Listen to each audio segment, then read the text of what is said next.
How are you guys doing? Today is Saturday, September 11th, 2021, out here in this quarantine. I'm James Sims, and for this episode of The Elite, I am going to go over the Elite matchups that happened from a couple of days ago on Thursday, as this is going to be the episode from yesterday, September 10th, 2021. I just don't work on my birthdays, and I'm just going to kind of carry that over with the show. But at the end of the day, I'm going to get you guys right back onto it. But with that said, I am going to get into what happened a couple of days ago as if this episode were running today. And I think it's worth starting with the NFL because the 2021 NFL season started yesterday. It was the day that so many people were waiting for. And in this matchup, the reigning 2020 Super Bowl champs Tampa Bay Buccaneers hosted the Dallas Cowboys, the team that were featured on Hard Knocks this season. In this matchup, the Tampa Bay Buccaneers would end up beating the Cowboys 31-29. The big difference would be the second quarter where the Bucs outscored the Cowboys 14-9. That's how close the game was. For the Dallas Cowboys, their starting quarterback, Dak Prescott, threw for 403 yards and 3 touchdowns and a pick. On their ground, their elite running back, Ezekiel Elliott, had 33 yards on 11 carries. Their leading receiver was Amari Cooper, who had 139 yards on 13 receptions and 2 touchdowns. Also, CeeDee Lamb had 104 yards on 7 receptions and a touchdown. On the defensive side, their leading tackler was Anthony Brown, as he and Jaron Kearse were able to finish with 10 tackles each. Not to mention that Jordan Lewis was able to finish with a fumble recovery and an interception. For the Tampa Bay Buccaneers, their goated starting quarterback, Tom Brady, threw for 379 yards as he completed 32 of his 50 passes. He threw for 4 touchdowns and 2 picks. Their leading receiver was Antonio Brown, as he had 121 yards on 5 receptions for a touchdown. Chris Godwin had 105 yards on 9 receptions and a touchdown as well. Then their elite tight end, Rob Gronkowski, had 90 yards on 8 receptions and 2 touchdowns. Also, their elite wide receiver, Mike Evans, had 24 yards on 3 receptions. On the defensive side of the ball, their linebackers, Levante David and Devin White, had double-digit tackles. David had 11 and Devin White had 10. Carlton Davis would have an interception for himself. And with this win, the Tampa Bay Buccaneers are now 1-0 on the season, as the Dallas Cowboys are now 0-1. And that's all that was going on with football, as the next games will take place tomorrow, as the Eagles will face off against the Falcons. Looking at what's going on with college football, 17th ranked Coastal Carolina hosted unranked Kansas and were able to pull off a 49-22 win to keep the 2-0. And they were able to keep their 2-0 record alive. For Coastal Carolina, their quarterback, Grayson McCall, threw for 245 yards as he threw for 2 touchdowns. Their leading McCall also had 16 yards on the ground and a touchdown, so he had 261 yards and 3 touchdowns of offense. Their leading rusher, Reese White, had 102 yards on 14 carries and 3 touchdowns. Their leading receiver was Javon Haley, as he had 122 yards on 6 receptions and a touchdown. And not to mention, on defense, Braden Matz was their leading tackler, as he had 9 tackles on the day. With this win, 17th ranked Coastal Carolina is 2-0, like I just said. And taking a look at what's going on, the other college football games are going to take place today, and I'm going to get to that as I get to the next episode. But looking into what happened with baseball on the 9th, starting in St. Louis, the St. Louis Cardinals hosted the defending World Series champs, LA Dodgers. The Cardinals were able to pull off a 2-1 win at home, and for the LA Dodgers in this matchup, the start was given to Tony Gonsolin. Gonsolin allowed 1 earned run in 3 innings pitched. Gonsolin would go on to strike out 3 batters. The loss would go to the Dodgers' second relief pitcher, Phil Bickford. Phil Bickford would allow 1 earned run in the 5th inning as he struck out a batter. With this loss, he's 3-2. In the Dodgers' batting lineup, their all-star shortstop Trey Turner would go 2 for 4 with an RBI. And then for the St. Louis Cardinals, the start was given to Jake Woodford. Jake Woodford would allow 1 earned run off of 3 hits and 4 innings pitched as he struck out 3. The win would go to the Cardinals' first relief pitcher, Alex Reyes. Reyes would allow no earned runs in 2 innings pitched as he struck out 2. By finishing the 5th and 6th innings, he picked up his 6th win of the year. He's now 6-8. The save would go to the Cardinals closer for the day, Giovanni Gallegos. Gallegos would allow no earned runs in the 9th inning as he struck out 2. This would be his 6th save of the season. In the Cardinals batting lineup, their catcher in this game, Andrew Kneiser, would end up going 2 for 3 with an RBI. And with this win, the St. Louis Cardinals are now 71-68. That is the 3rd best record in the National League Central as they've won their last 2 games. They've won 5 of their last 10 as they now trail the Milwaukee Brewers by 14 games in the division. They also trail the San Diego Padres by 3 games in the wild card race as they are the 2nd team on the outside looking in. They only trail the Cincinnati Reds. With this loss, the defending World Series champs LA Dodgers are now 88-53. That is the 2nd best record in the National League West. They've lost their last 2 games and they've lost 4 of their last 10. They now trail the San Francisco Giants by 2.5 games in the division, and they are holding on to that top seed in the National League wild card by 13 games over the 2nd place in San Diego Padres. Jumping out to the Bay Area, the Oakland Athletics hosted the AL Central leading Chicago White Sox. The A's were able to beat the White Sox 3-1 as all the scoring in this game happened in the 2nd and 3rd innings. For the Chicago White Sox, the loss went to their starting pitcher, Reynaldo Lopez. Reynaldo Lopez would allow 3 runs in 5 innings pitched. He would strike out 2 batters, and with this loss, he's now 3-2 on the year. In the White Sox batting lineup, their center fielder, Luis Robert, would go 2 for 4. And then their elite first baseman, reigning American League MVP, Jose Abreu, would go 2 for 4 with an RBI. For the Oakland Athletics, the win went to their starting pitcher, Sean Manaea. He allowed only 1 earned run off of 5 hits and 7 innings pitched as he struck out 9. With this win, Manaea is 9-9 on the season. The save would go to the A's closer for the day, Andrew Chafin. Chafin would allow no earned runs he would allow 1 hit in the 9th inning as he would pick up his 3rd save of the year. In the A's batting lineup, their center fielder, Starling Marte, went 2 for 4 with a run. He was the only player on the team with more than 1 hit. With this win, the Oakland Athletics are now 76-64. They're now tied with the Seattle Mariners for the 2nd best record in the American League West. They've won their last 2 games and they've won 5 of their last 10. They trail the Houston Astros by 5.5 games in the division. The A's now trail the New York Yankees by 2 games for that 2nd American League wildcard spot. They are the 2nd team on the outside looking in alongside the Mariners as they trail the Toronto Blue Jays as well. With this loss, the Chicago White Sox are now 80-60. That is the best record in the American League Central. They've lost their last 2 games, and they've lost 5 of their last 10. They sit 10 games ahead of the 2nd place Cleveland Indians in the division as they hold the 3rd seed in the American League playoff picture, trailing the 1st seed Tampa Bay Rays from the East, and they trail the 2nd seed Houston Astros from out West.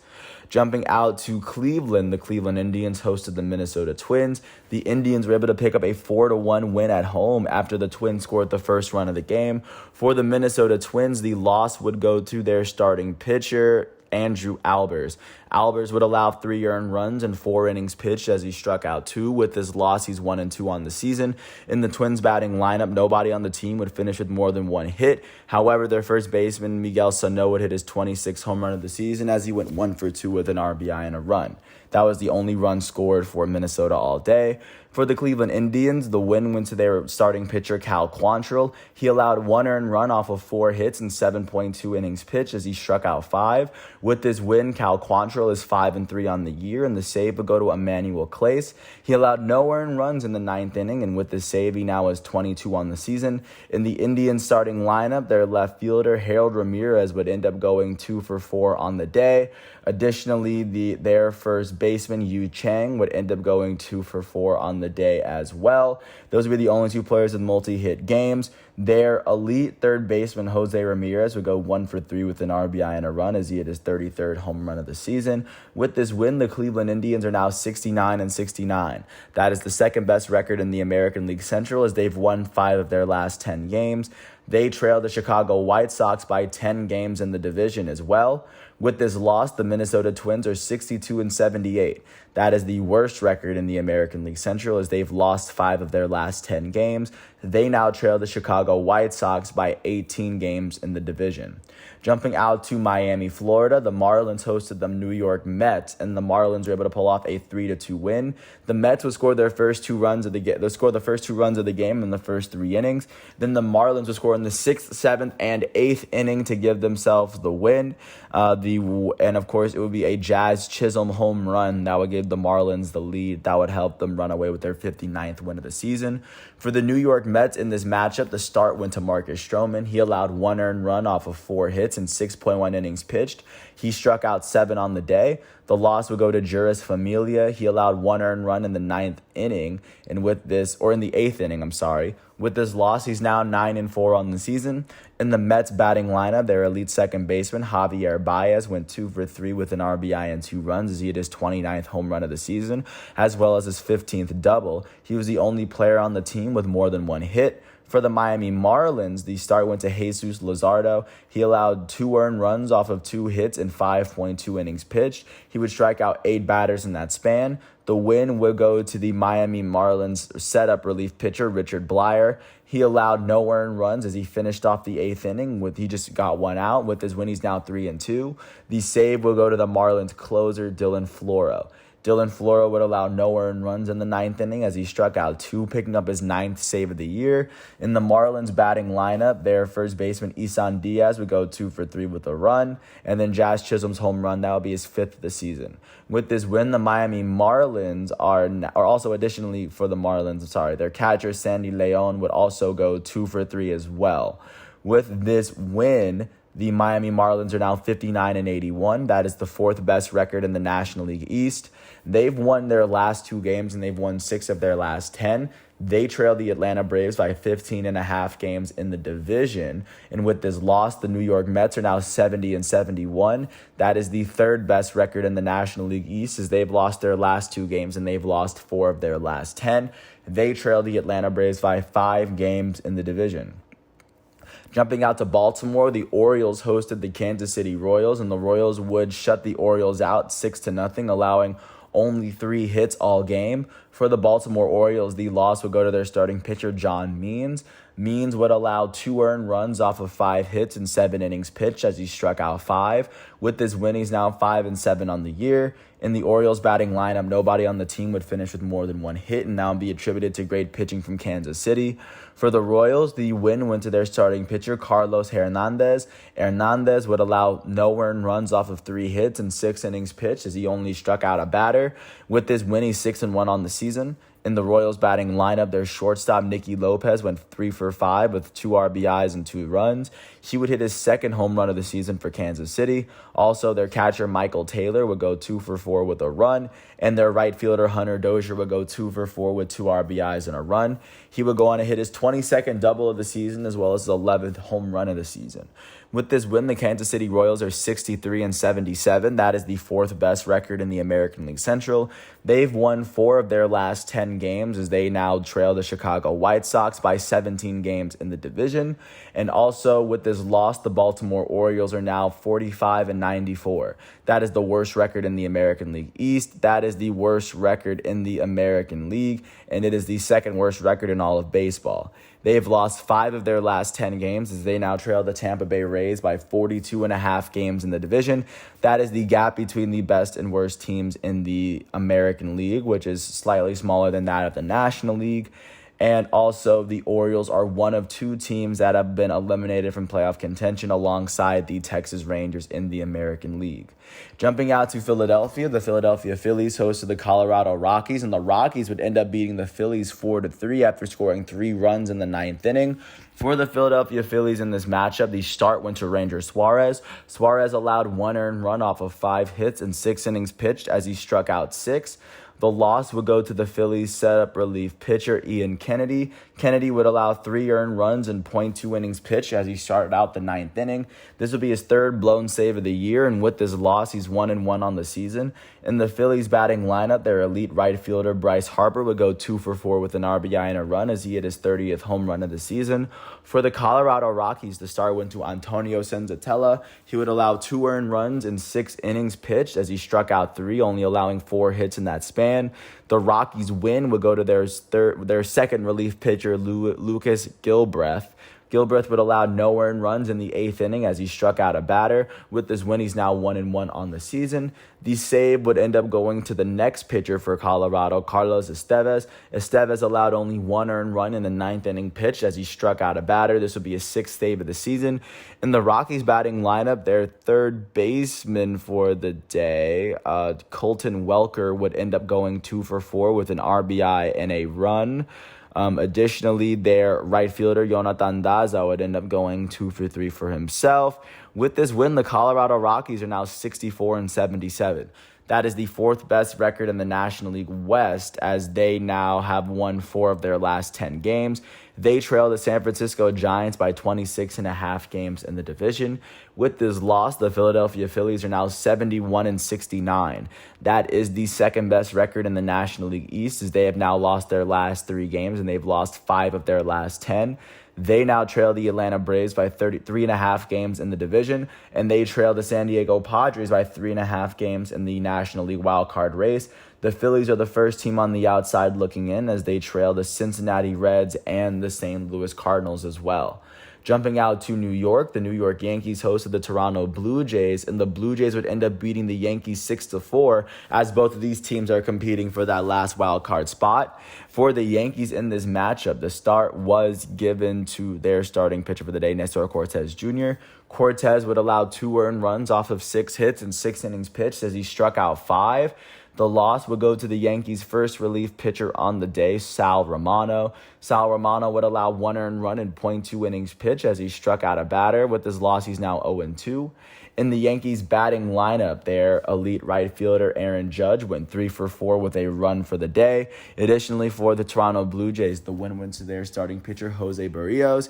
He allowed 2 earned runs in 6.2 innings pitched as he struck out 8. With this win, Barrios is 11-7 on the season. In the Blue Jays batting lineup, their all-star shortstop, Bo Bichette, would go 3 for 5 with 2 RBIs and a run as he hit his 22nd home run of the season. Their right fielder, Teoscar Hernandez, would go 3 for 4 with a run.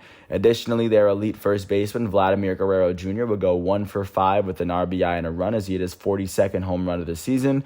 Their center fielder, Randall Grichuk, would go 2 for 5 with an RBI and a run as he hit his 22nd home run as well. With this win, the Toronto Blue Jays are now 77-62. That is the 4th best record in the American League East. They've won their last 8 games, which is currently the best winning streak in all of baseball right now. And they've also won 9 of their last 10 games. They trail the Tampa Bay Rays by 10.5 games in the American League East. And right now they trail the New York Yankees by half a game for that second American League wildcard spot. The Blue Jays are the first team on the outside looking in. With this loss, the New York Yankees are now 78-62. They have now lost their last 6 games, which is the worst losing streak in both the American League and the major leagues as a whole. They've lost 8 of their last 10 games as they now trail the Tampa Bay Rays by 10 games in the division. They now trail the Boston Red Sox by 1 game for that first wild card spot, and they still sit half a game ahead of the Toronto Blue Jays, who are the very first team on the outside looking in. They sit half a game ahead of them. Last but not least, jumping out to Atlanta, the reigning National League East champs took on the Washington Nationals. And in a game that would go all the way down to the 10th inning, the Braves would walk it off to beat the Nationals 7-6 off of a walk-off single from their newest outfielder, Jock Peterson. For the Washington Nationals, the start was given to Eric Fetty. He allowed 4 earned runs off of 5 hits and 6 innings pitched, striking out 7. The loss was given to the Nationals closer for the day, Wander Suero. Suero allowed 1 run in 1.2 innings pitched as he was finished off the 9th but not the 10th. He would strike out 2 batters, and with this loss, he's now 2-3 on the year. In the Nats batting lineup, their center fielder Lane Thomas would go 2 for 3 with an RBI and 2 runs. Their elite right fielder, Juan Soto, will go 2 for 3 with 2 runs for himself. Also, their second baseman, Luis Garcia, will go 2 for 5 with an RBI and 2 runs. Garcia would hit his 4th home run of the season. For the Atlanta Braves, the start went to Huascar Ynoa. He allowed 2 earned runs off of 5 innings pitched as he struck out 7. The win was given to the Braves closer for the day, Jacob Webb. Webb would allow no earned runs in the 10th inning, and with his win, he's now 3-2. In the Braves batting lineup, their elite first baseman and reigning National League MVP, Freddie Freeman, would end up going 2 for 5 with an RBI and 2 runs. Freddie Freeman would hit his 29th home run of the season yesterday. Their left fielder, Adam Duvall, will go 1 for 5 with an RBI and a run as he hit his 34th home run of the season. Their center fielder, Jock Peterson, will go 2 for 5 with an RBI. And then their catcher, Stephen Vogt, will go 2 for 2 with 2 RBIs and 2 runs as he hit his 6th and 7th home runs of the season for Atlanta. With this win, the Atlanta Braves are now 74-65. That is still the best record in the National League East. They've won 4 of their last 10 games as they sit 3.5 games ahead of the second-place Philadelphia Phillies in the division. Right now, they are holding on to that 3rd seed in the National League playoff picture, trailing the 1st seed San Francisco Giants out west and the 2nd seed Milwaukee Brewers of the Central. With this loss, the Washington Nationals are now 58-82. That is the worst record in the National League East as they've lost 7 of their last 10, and they now trail the Atlanta Braves by 16.5 games in the division. With that said, looking last but not least out into what's going on with World Cup qualifying soccer, Paraguay was able to beat Venezuela 2-1. Uruguay was able to beat Ecuador 1-0. Argentina was able to beat Bolivia 3-0 as they were able to see a hat trick from their goated forward, Lionel Messi. Brazil would end up beating Portugal 2-0 as their second goal would come from their elite forward, Neymar. And those were the only soccer games to take place yesterday, the World Cup qualifiers. And today, not much going on today as teams are going to get back to competing with their clubs this Saturday. But with that said, or I guess today. With that said, I want to thank everyone once again for listening to this piece. I hope all is well. I'm sorry for the delay on the episode. I just don't record episodes on my birthday. But with that said, I want to thank everyone for listening to this piece. I hope all is well. Once again, this was yesterday's episode for Friday, September 10th, 2021. I'm James Sims. I want to thank everyone for listening to this piece, and I'm going to follow this episode with an elite individual profile, and then I'll get right back to everyone with what's going on with today's episode. Thanks for listening to my piece. I hope all is well, and I'll catch you with another episode right after this. Peace out.